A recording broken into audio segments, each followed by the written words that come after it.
सदर ट्रंप ने जो स्टेटमेंट दी उसका खुलासा आपके सामने रख देते हैं और फिर तज्जिया। उन्होंने पीर के रोज ट्रुथ सोशल पर एक पोस्ट में मुतालबा किया कि ईरान मुज़ाकरात में शामिल तमाम ममालिक बैक वक्त, मतलब अगर ईरान वाला मुआहदा होना है तो फिर उन्होंने एक शर्त रख दी उसके ऊपर और कहा कि बैक वक्त वो अब्राहीम अकॉर्ड जो इब्राहिमी मुआहदा है उसके ऊपर भी दस्तखत करें। आपको पहले भी बता चुके कि इब्राहिमी मुआहदा है क्या। वो ये है कि इसराइल को एज इट इज़ जितनी भी जगह उन्होंने घेर ली, जो भी गज़ा के अंदर उन्होंने कर लिया, इस सब को मिनोअन इसी तरह से तस्लीम कर लिया जाए। मतलब जो मौजूदा सिचुएशन है इसमें भी, बल्कि इससे भी आगे गज़ा वगैरह मुकम्मल वहाँ से शायद ख़त्म हो जाएगा या छोटी सी पट्टी रह जाएगी और ज़्यादातर यही कोशिश की जाएगी कि गज़ा में रहने वाले लोगों को वहाँ से निकाल के किसी अफ्रीकन कंट्री के अंदर दोबारा से आबाद कर दिया जाए और उसका सारा खर्च भी यही मुल्क दें, मतलब अरब ममालिक ही दें। वो पूरे का पूरा खित्ता जो कभी फ़लस्तीन का था या फ़लस्तीनी रियासत होती थी वो पूरे का पूरा इजराइल के कब्ज़े में आ जाएगा। ये नटशेल में आप इब्राहिमी मुआहदा कहें, बाकी उसके अंदर बेल्स एंड विसल्स और बहुत कुछ होगा, लेकिन बहुत सारी और चीज़ें भी होंगी इधर उधर आप भटकाने के लिए आप कह लें।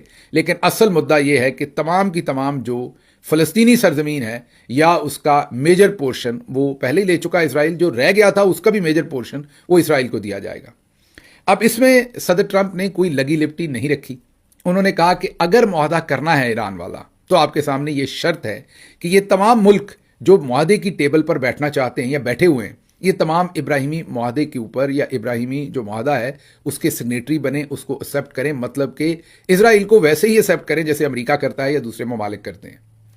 आपको याद होगा कि सदर ट्रंप की जो पहली मुद्दत सदारत थी उसके अंदर वो इसी तरह का इब्राहिमी मुआहदा सामने लेकर आए थे, जिसमें यूएई को और उसके साथ साथ उन्होंने गालिबन, अगर मैं गलत नहीं तो मराकश को और एक दो और मुल्कों को उसके अंदर शामिल करवा लिया था। अब इस बार उन्होंने नाम लिया है सऊदी अरब, कतर, पाकिस्तान, तुर्की, मिस्र, उर्दन और बहरीन का नाम लिया है। इसमें उन्होंने यूएई का नाम भी लिया है, लेकिन यूएई और बहरीन जो है ये पहले से ही इब्राहिमी मुआहदे को तकरीबन मान चुके हैं। तकरीबन क्या, यूएई तो मुकम्मल तौर पर मान चुका है, मतलब उसका सिग्नेटरी है। वो तो इसराइल के साथ इस वक्त मुकम्मल आप ये कहिए कि दोस्ताना रिलेशनशिप में है, बल्कि एक दूसरे को दिफा की भी आप ये कहिए कि खिदमात या दिफा में भी एक दूसरे की मदद करते हैं।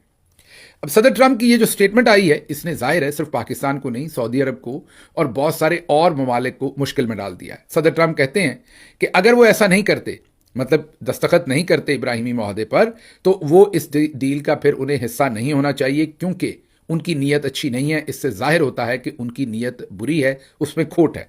उन्होंने कहा कि इसकी शुरुआत फौरी तौर पर सऊदी अरब और कतर के दस्तखत से होनी चाहिए और बाकी सबको भी इसमें शामिल होना चाहिए। वो ये कहते हैं कि अगर ये आपने नहीं किया